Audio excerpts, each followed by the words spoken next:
দর্শক স্বাগত নিউজ 24 চট্টগ্রাম প্রতিদিনে আপনাদের সাথে আছি আমি সোহাগ বক্স। কুমিল্লার ঢাকা চট্টগ্রাম মহাসড়কের পদুয়ার বাজারে বিশ্ব রোড এলাকায় কাভার্ড ভ্যানের চাপায় চালক সহ 4 জনের মৃত্যু হয়েছে। ঢাকা চট্টগ্রাম মহাসড়কের পদুয়ায় বিশ্ব রোড পল্লী বিদ্যুৎ অফিসের সামনেই দুর্ঘটনা ঘটে। স্থানীয়রা জানান, দুপুরে প্রাইভেট কারটি উল্টো পথে চট্টগ্রামের দিকে যাওয়ার সময় কাভার্ড ভ্যান চাপা দিলে প্রাইভেট কারে থাকা 4 জনই নিহত হয়। এই সময় অপর দিক থেকে আসা একটি সিএনজি চালিত অটোরিকশা এসে আঘাত হানে। এতে অটোরিকশার যাত্রীরাও আহত হন। এই ঘটনায় দীর্ঘ 2 ঘন্টা ধরে উদ্ধার অভিযান চালিয়ে মরদেহ উদ্ধার করে কুমিল্লা হাইওয়ে পুলিশ ও ফায়ার সার্ভিস। এদিকে গাজীপুরের শ্রীপুরে একটি লেগুনা নিয়ন্ত্রণ হারিয়ে বৈদ্যুতিক খুঁটির সঙ্গে ধাক্কা লেগে এক নারী শ্রমিক নিহত হয়েছেন। আহত হয়েছেন আরও 12 জন। প্রাইভেট কারে চাপা দিয়েছিল লং ভেহিকেল। প্রাইভেট কারের 4 জন যাত্রী ঘটনাস্থলে মারা গেছে। ঠিক আছে, আমরা রেকারিং করে ফায়ার সার্ভিসের মাধ্যমে আমরা প্রাইভেট কার থেকে লোকগুলোকে বের করে হাসপাতালে প্রেরণ করছি, সদর দক্ষিণ হসপিটালে। ঠিক আছে, এখন রেকার আসতেছে, রেকার আসলে নির্বাচনের আগেই সংস্কারের আইনি ভিত্তি দিতে হবে, আর একটি সুষ্ঠু নির্বাচনের মাধ্যমেই বাংলাদেশের সংকট দূর হবে বলে মন্তব্য করেছেন জামায়াতের নায়েবে আমির ডাক্তার সৈয়দ আব্দুল্লাহ মোহাম্মদ তাহের। সকালে কুমিল্লা 6 সদর আসনে আসন্ন জাতীয় সংসদ নির্বাচনে কেন্দ্র কমিটির পরিচালক ও সহকারী পরিচালকদের সমাবেশে যোগ দেন তিনি। এ সময় কুমিল্লা মহানগরী জামায়াতের অন্যান্য নেতারা উপস্থিত ছিলেন। এই দেশটা যাতে মৌলবাদীদের চলাচলের অবরণ্য না হয় এবং দক্ষিণপন্থী মৌলবাদীদের উত্থান কেউ কেউ খুব আতঙ্কিত হয়ে পড়েছেন, এ সমস্ত কথা আমরা আগে পতিত স্বৈরাচার এবং পতিত ফেসিবাদের যারা প্রতিনিধিত্ব করত আওয়ামী লীগ, তাদের কাছ থেকে শুনতাম। এখন দুর্ভাগ্যজনকভাবে সত্য যে আওয়ামী লীগের সেই বক্তব্যটি আমরা এখন বিএনপির নেতৃত্বের মুখে শুনতে পাচ্ছি। চট্টগ্রামে ভরা মৌসুমেও বঙ্গোপসাগরে ইলিশের আকাল। বাজার দখল করেছে পদ্মার ইলিশ। আকাশচুম্বী দামে বিপাকে ক্রেতারা, আর বেড়েছে রুই, কাতল সহ সব ধরনের মাছের দাম। সবজির পাশাপাশি ঊর্ধ্বমুখী ব্রয়লার মুরগির দরও। তবে কিছুটা স্বস্তি খাসি আর গরুর মাংসের বাজারে। চট্টগ্রাম থেকে নয়ন বড়ুয়া জয়ের রিপোর্টে বিস্তারিত। চট্টগ্রামের বাজারে ইলিশের সরবরাহ থাকলেও দর ছড়া। 1 কেজি ওজনের ইলিশ বিক্রি হচ্ছে 2300 থেকে 2400 টাকায়। 1 কেজির বেশি হলে দাম হাঁকানো হচ্ছে 3000 টাকা। ক্রেতাদের অভিযোগ, ইচ্ছে থাকলেও দর ছড়া হওয়ায় ইলিশ কেনার সাধ্য নেই তাদের। মনে হয় না ইলিশ নাগালের মধ্যে আছে। আসলে আমাদের যা অবস্থা মনে করছিলাম, এই ধরনের ভরা মৌসুমে আমরা ইলিশটা আসলে কম দামেই পেতে পারবো, কিন্তু সাধারণ মানুষ তো মনে হচ্ছে না খেতে পারবে। মাছের দাম নাগালে বলা যাবে না, তারপর বাজারে মাছ আছে আর কি, কেনার মতো মাছ আছে। এছাড়া রুই, কাতল সহ সব ধরনের মাছের দামও বেড়েছে। ইলিশের দাম মাছ তো আপনার আগের মতন অ্যাভেলেবেল নাই, বুঝছেন।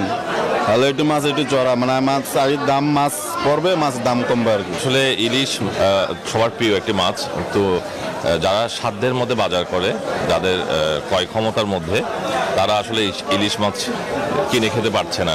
বিক্রেতারা বলছেন, বঙ্গোপসাগরে ইলিশ ধরা পড়ছে কম, তাই পদ্মার ইলিশ বেশি দামে বিক্রি করতে বাধ্য হচ্ছেন তারা। অন্যান্য মাছের দাম নিয়েও তাদের নানা অজুহাত। ইলিশের দাম এখন বাড়তি, আপনার সাগরের সিঙ্গেল পড়ছে, এমনকি বর্তমানে একটু আবার বেশি, এই জন্য ইলিশের দামটা একটু বাড়তি। 250 টাকা বিক্রি করতেছি। স্বস্তি নেই সবজির বাজারেও। বেশিরভাগ সবজি বিক্রি হচ্ছে 80 থেকে 120 টাকায়। ডাবল অবশ্যই। বেগুন যদি আপনার 40-50 হয়, মোটামুটি মধ্যবিত্ত যা উচ্চ মধ্যবিত্ত ওদের জন্য ক্রয় ক্ষমতার মধ্যে পড়ে, বাট এখন যে অবস্থা দেখতেছে চুপা। বেড়েছে ব্রয়লার মুরগি ও সোনালী মুরগির দাম, তবে অপরিবর্তিত রয়েছে দেশি মুরগি, গরু ও খাসির মাংসের দাম। নয়ন বড়ুয়া জয়, নিউজ 24 চট্টগ্রাম। দর্শক, চট্টগ্রামের বাজারে চালের দামে কিছুটা ঊর্ধ্বগতি, আর এই নিয়ে বিস্তারিত জানাতে এই মুহূর্তে আমাদের সাথে চট্টগ্রাম থেকে সরাসরি যুক্ত হচ্ছেন সহকর্মী নয়ন বড়ুয়া জয়। আপনার রিপোর্টটি দেখছিলাম, সেখানে আপনি জানাচ্ছিলেন দাম বৃদ্ধির কথা। হঠাৎ চালের দাম বৃদ্ধির কারণ কি, বিক্রেতারা কি বলছেন? ধন্যবাদ সোহাগ আপনাকে। দেখতে পাচ্ছেন যে চালের কোনো কমতি আমরা দেখছি না, খুব সুন্দর করে সাজিয়ে রাখা হয়েছে। পাইকারি বাজার যেমনটা ঘুরে দেখেছি পাহাড়তলী আর চাকতাই বাজার, একই সাথে আমরা খুচরা বাজারে এসে আমরা দেখছি এখানেও বস্তাপতি বস্তা ভর্তি চাল আছে। তবে চালের দাম যেভাবে হু হু করে বেড়েছে সেভাবে কিন্তু কমার ক্ষেত্রে কিন্তু সেভাবে কমেনি পাইকারি বাজারে, তার কারণে কিন্তু খুচরা বাজারেও তার কোনো প্রভাব এখনো পর্যন্ত চালের বাজারে পড়েনি। বস্তাপতি চাল কমেছে 50 থেকে 100 টাকা, 100 টাকা 50 টাকা কমলে কিন্তু চালের দাম খুচরা বাজারে কমার কথা না, যেখানে 300 থেকে 400 টাকা পর্যন্ত বস্তাপতি বেড়েছে। তবে আরও যে আমদানিকৃত যে চাল সেই চালটি যদি আসতো তাহলে কিন্তু চালের দামটা কিছুটা কমতো। আমরা চাল বিক্রেতার সাথে একটু কথা বলতে চাচ্ছি। হঠাৎ করে চালের দাম আমরা দেখছি হু হু করে বেড়েছে, এর মধ্যে কিছুটা কমেছে, তবে যেভাবে কমেছে কিন্তু খুচরা বাজারে এসে আমরা দেখছি উল্টো চিত্র। কেন বলে মনে করছেন? না, আমরা দিনাজপুর থেকে সংগ্রহ করা আমাদের চালগুলা কিছু কিছু আইটেম ভালো অর্গানিক জিনিস, যার ফলে আমরা যেভাবে ক্রয় করছি সেভাবে আমরা সেল করতেছি, এই আর কি আমাদের এই সিস্টেমটা।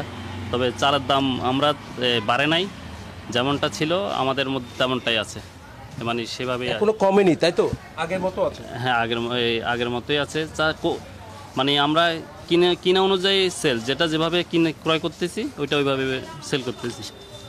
সর্বনিম্ন চাল কত আছে আপনার? সর্বনিম্ন আমার কাছে চাল আছে 65 টাকা। 65 নিচে কোনো চাল নেই? না, 65 নিচে কোনো চাল নেই। বুঝতে পেরেছেন সোহাগ, আপনি এখানে 65 টাকার নিচে কোনো চাল এখনো পর্যন্ত বাজারে নেই। তো একই সাথে আমরা একটু দেখানোর চেষ্টা করছি এখানে যে চালগুলো আছে, তো চালের দামটা যদি একটু কম হতো তাহলে মানুষের জন্য সহজ হতো বলে তারা মনে করছেন। এই ছিল আমার এখানকার সর্বশেষ। ফিরে যাচ্ছি স্টুডিওতে সোহাগের কাছে। জয়, আপনাকে ধন্যবাদ। তারেক রহমানের নেতৃত্বে দেশ গড়তে হবে, এটা বিএনপির জন্য চ্যালেঞ্জ, অঙ্গীকার ও প্রত্যয় বলে মন্তব্য করেছেন বিএনপির যুগ্ম মহাসচিব শহীদ উদ্দিন চৌধুরী আনি। শুক্রবার দুপুরে রামগতি উপজেলার আলেকজান্ডার মডেল সরকারি উচ্চ বিদ্যালয় মাঠে উপজেলা ও পৌর বিএনপির দ্বিবার্ষিক সম্মেলনে এই কথা বলেন তিনি। বলেন, আগের রাজনীতি চলবে না, 17 বছরের ট্রেন্ড চলবে না। তারেক রহমান নতুনভাবে রাজনীতি ও সমাজ ব্যবস্থা উপহার দিবেন। এ সময় তিনি নেতাকর্মীদের উদ্দেশ্য করে বলেন, রাজনীতি সেবার জন্য, সম্মানের জন্য। চিরদিন মনে রাখতে হবে, ফ্যাসিস্ট হাসিনার কথা ভুলে যাবে না। এখানে উপস্থিত সবাই যারা আছি, নতুন রাজনৈতিক ধারা, নতুন চিন্তা, বর্বর যুগকে পাশ কাটিয়ে, জঙ্গলি যুগকে পাশ কাটিয়ে, 17 বছরের ট্রেন্ডকে বাদ দিয়ে নতুন ট্রেন্ডে, নতুন চিন্তায় বাংলাদেশটাকে বিনির্মাণের জন্য তারেক রহমানের হাতকে শক্তিশালী করতে হবে। কুমিল্লা বিশ্ববিদ্যালয়ের এক ছাত্রী ধর্ষণের ঘটনায় অভিযুক্তের দৃষ্টান্তমূলক শাস্তির দাবিতে ঢাকা চট্টগ্রাম মহাসড়ক অবরোধ করেছে বিশ্ববিদ্যালয়ের শিক্ষার্থীরা। শুক্রবার সকাল 11টা থেকে বিকেল 3টা পর্যন্ত টানা 4 ঘন্টা শিক্ষার্থীরা সড়কে অবস্থান নিয়ে বিক্ষোভ করেন। শিক্ষার্থীরা হাতে প্ল্যাকার্ড নিয়ে অভিযুক্তকে দ্রুত শাস্তির দাবি জানান।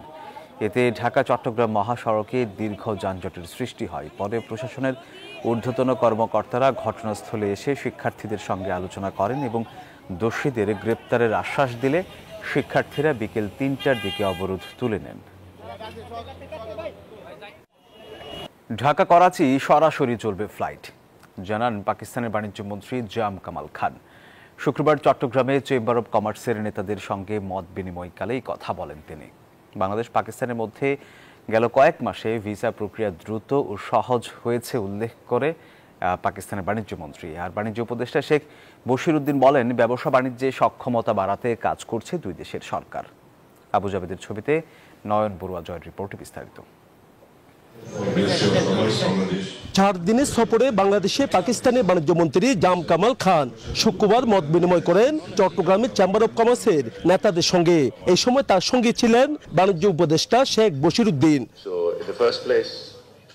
সবাই চট্টগ্রামের পোশাক শিল্প, ইস্পাত শিল্প, শিপিং ব্যবসায়ী সহ বিভিন্ন ব্যবসায়ী ও শিল্পপতিরা বাংলাদেশ পাকিস্তানের ব্যবসা বাণিজ্যের নানা সমস্যা ও সম্ভাবনা তুলে ধরেন। We can diversify trade, attract investment and jointly access both Asian and ASEAN and Middle Eastern markets. এই সময় পাকিস্তানের বাণিজ্যমন্ত্রী বলেন দুই দেশের জনসাধারণের জীবন ধারণ ও সাংস্কৃতিক মিল আন্তঃ ব্যবসা বাণিজ্য এগিয়ে নেওয়ার অপার সম্ভাবনা রয়েছে। খুব শীঘ্রই দুই দেশের মধ্যে সরাসরি ফ্লাইট চালু হবে উল্লেখ করে তিনি বলেন কৃষি, চামড়া, শিক্ষা, স্বাস্থ্য সহ বিভিন্ন খাতেও যৌথ বিনিয়োগের সুযোগ রয়েছে। Already we have more than 10 delegations have come to Bangladesh, and we have we identified them 4 to 5 months back that which sectors they should be coming in. They should be coming very focused, and there are still more delegations to come in. এই সময় বাণিজ্য উপদেষ্টা শেখ বশিরউদ্দিন বলেন বাংলাদেশ পাকিস্তানের মধ্যে ব্যবসা বাণিজ্যে সক্ষমতা বাড়াতে দুই দেশের সরকারি কাজ করছে। অনেক সুন্দর সুন্দর সম্ভাবনা নিয়ে কাজ করেছি আমাদের বাণিজ্য বৃদ্ধি করার, আমাদের আমদানি এবং রপ্তানি উভয়ের সক্ষমতা বৃদ্ধি করা এবং যেসব সহযোগিতার স্থানগুলো উনি উল্লেখ করলেন এর বাইরেও বেশ কিছু বিষয় নিয়ে আমরা কাজ করছি। সফরে পাকিস্তানের বাণিজ্যমন্ত্রী চট্টগ্রাম বন্দর ও কয়েকটি শিল্প কারখানা পরিদর্শন করেন। নয়ন বড়ুয়া জয়, নিউজ 24, চট্টগ্রাম। ছুটির দিনে চট্টগ্রামের পতেঙ্গা সমুদ্র সৈকতে দর্শনার্থীদের উপচে পড়া ভিড়। সকাল থেকেই দর্শনার্থীদের সমাগম বাড়লেও বেলা বাড়ার সাথে সাথে দর্শনার্থীদের পদচারণায় মুখর হয়ে উঠেছে সৈকত। কেউ স্পিড বোটে চড়ে ঘুরে বেড়াচ্ছে, কেউ কেউ প্রিয়জনের হাত ধরেই সাগরের সাথে মিতালি করছে। তবে নিরাপত্তা দিতে সব ধরনের প্রস্তুতি রয়েছে প্রশাসনের। এদিকে সাগরে 3 নম্বর সতর্ক সংকেতের প্রভাবে কক্সবাজারে সকাল থেকেই থেমে থেমে বৃষ্টিপাত হয়েছে। ফলে ছুটির দিনেও দেখা নেই পর্যটকের। বৃষ্টিপাত আরও কয়েকদিন অব্যাহত থাকতে পারে বলে জানিয়েছে আবহাওয়া অফিস।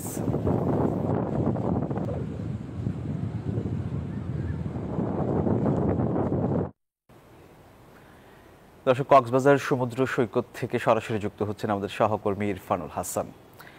ইরফান, কক্সবাজারের আবহাওয়ার পরিস্থিতি এই মুহূর্তে কেমন দেখছেন জানাবেন আমাদের।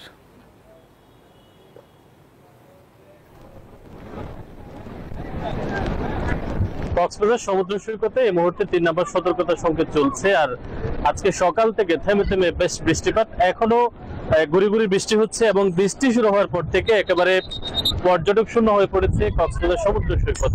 তবে সৈকতে অন্যান্য ছুটির দিনে যে পরিমাণ পর্যটকের আনাগোনা থাকে আজকে আনাগোনা একেবারে নাই বললে চলে। মোটামুটি যে কজন পর্যটক আসছেন তাদের মাঝে আমরা যতদূর দেখতে পাচ্ছি যে স্থানীয়দের সংখ্যায় অনেকটা বেশি। তবে ছুটির দিনে মাঝে মধ্যে যে সমস্ত পর্যটকরা আসেন তাদের অনেকেই আসলে সমুদ্রের বিভিন্ন জায়গাতে নেমে পড়ছেন, এতে করে অনেক সময় প্রাণহানির ঘটনা ঘটছে এবং গত ঈদের পর থেকে এ পর্যন্ত প্রায় 7 জনের অধিক মানুষের মৃত্যু কিন্তু সমুদ্র সৈকতে হয়েছে। তো সমুদ্র সৈকতে আগত পর্যটকদের নিরাপত্তা এখানে কাজ করছেন লাইফগার্ড কর্মীরা। আমরা তাদের একজনের সাথে একটু কথা বলতে চাই, কেমন পর্যটক ছুটির দিনে আসছেন এবং আপনাদের কোনো ব্যাগ পোহাতে হচ্ছে কিনা। ধন্যবাদ। আসলে বর্তমানে সমুদ্রের তাল প্লাস হচ্ছে 3 নম্বর সতর্ক সংকেত চলতেছে। পাশাপাশি হচ্ছে যারা পর্যটক নামতেছে তাদেরকে আমি নিষেধাজ্ঞা করতেছি যাতে তারা পানিতে না নামে। এরপরও অনেক পর্যটক আছে হয়তো আমাদের কথা শুনতেছে না, তারা পানিতে নেমে যাচ্ছে। তারপর আমরা চেষ্টা করতেছি যাতে কোনো দুর্ঘটনা না ঘটে, ওই চেষ্টাটা হচ্ছে আমরা চালিয়ে যাচ্ছি। আর পরপর হচ্ছে তাদেরকে আমরা একটু পরপর হচ্ছে তাদেরকে মাইকিং করতেছি যাতে তারা বেশি দূরে না যায় বা বেশি গভীরে চলে না যায়। এরপরে হচ্ছে অনেক পর্যটক আসে আমাদের কথা শুনতেছে না, আমাদেরকে একটু হিমশিম খাইতে হচ্ছে তাদেরকে নিরাপত্তাটা দিতে গিয়ে। আসলে এই সপ্তাহে পর্যটন নিয়ে বললে চলে, যদিও আমাদের এখানে যে লোকাল পর্যটক গুলো আছে এগুলো যে নিচে এখন তারা আছে, যদিও সকাল থেকে গুলি বৃষ্টি হচ্ছে, বৃষ্টির কারণে হচ্ছে আপনার পর্যটক গুলো নামতেছে আবার উঠতেছে। বৃষ্টির কারণে হচ্ছে তারা সমুদ্র সৈকতে স্থির ভাবে হচ্ছে তারা ঘোরাফেরাটা করতে পারতেছে। কথা বলছিলাম লাইফগার্ডের একজন কর্মীর সাথে, তিনি জানাচ্ছিলেন যে বৃষ্টির কারণে আসলে পর্যটকের যে আনাগোনা সেটি মোটামুটি বেশ কম রয়েছে এবং পর্যটকের যে আগমন এটি একেবারে ভাটা পড়েছে বলে তারা আমাদেরকে জানিয়েছেন। তবে কক্সবাজারে যে পরিমাণ পর্যটকের আগমন ছুটির দিনে হওয়ার কথা, 3 নম্বর সতর্কতা সংকেতে আসলে 3 নম্বর সতর্কতা সংকেতকে কেন্দ্র করে পর্যটকের আগমনে এই সপ্তাহে একেবারে ভাটা পড়েছে। তবে যে সংখ্যক পর্যটক এসেছেন তাদের নিরাপত্তায় টুরিস্ট পুলিশ সহ বিভিন্ন আইন শৃঙ্খলা বাহিনীর সদস্যদেরকে আমরা এখানে কাজ করতে দেখতে পেয়েছি এবং এখানে যারা লাইফগার্ডের কর্মীরা রয়েছেন তারাও বলছেন যে পর্যটকরা হঠাৎ করে এসে একেবারে উচ্ছ্বাসের সাথে বিভিন্ন পয়েন্টে নেমে পড়ছেন, এতে করে কিন্তু প্রাণহানির ঘটনা ঘটছে। সেহেতু পর্যটকদের নিরাপদে সমুদ্রে নামার জন্য তারা অনুরোধ জানিয়েছেন। এই ছিল কক্সবাজার সমুদ্র সৈকত থেকে পর্যটকদের সর্বশেষ খবরাখবর। ধন্যবাদ আপনাকে। চট্টগ্রামের বোয়ালখালীর চরদ্বীপ এলাকায় প্রবাসী হোসেনের বিরুদ্ধে মিথ্যা মামলার প্রতিবাদে সংবাদ সম্মেলন করেছে সঞ্জিত হোসেনের পরিবার। সকালে নগরীর চেরাগি পাহাড় এলাকায় একটি হলে আয়োজিত সংবাদ সম্মেলনে ভুক্তভোগীর পরিবার বলেন, সঞ্জিত হোসেন দীর্ঘদিন সাউথ আফ্রিকা প্রবাসী, কিন্তু কয়েকজন মামলাবাজ লোক আবু আলম বাবু, সোহেল, সরোয়ার ও রাসেলদের ক্ষমতার দাপট ও মিথ্যা মামলার মাধ্যমে প্রবাসীকে হয়রানি করা হচ্ছে। তাই মামলাবাজ এসব লোকের শাস্তির দাবি জানান ভুক্তভোগীর পরিবার।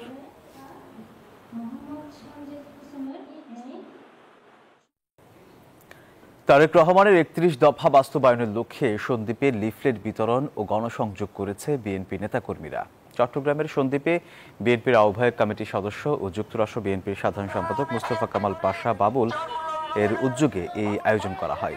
এ সময় তিনি সবাইকে আগামী নির্বাচনে ধানের শীষ প্রতীকে ভোট দেওয়ার আহ্বান জানান এবং সকল নেতাকর্মীকে ঐক্যবদ্ধ থাকার জন্য অনুরোধ করেন। চট্টগ্রামের পটিয়ার কাশিয়াইশ ইউনিয়ন যুবদল নেতা জুবাইদুল ইসলাম শিমুলের উপর নৃশংস হামলা এবং আওয়ামী ফ্যাসিবাদের শীর্ষ গডফাদারদের গ্রেফতারের দাবিতে মানববন্ধন করেছে বিএনপি ও বাজার বণিক কল্যাণ সমিতি। এ সময় অভিযুক্তদের বিরুদ্ধে হিন্দু সম্প্রদায়ের দখলকৃত মন্দির, শ্মশানের জায়গা দখলের অভিযোগ তোলেন বক্তারা। এ সময় কাশিয়াইশ ইউনিয়ন বিএনপির সাবেক সভাপতি গাজী মোহাম্মদ রেজাউল, পটিয়া উপজেলা বিএনপি সদস্য সচিব খোরশেদ আলম সহ অনেকেই উপস্থিত ছিলেন। মৃত্যুবরণ করেছেন, আমি তাদের প্রতি আমি শ্রদ্ধা জ্ঞাপন করি। দর্শকের এই ছিল নিউজ 24 চট্টগ্রাম প্রতিদিনের সংবাদে। এছাড়া আরও সংবাদ ও বিশ্লেষণ জানতে ভিজিট করুন news24bd.tv। ধন্যবাদ সবাইকে।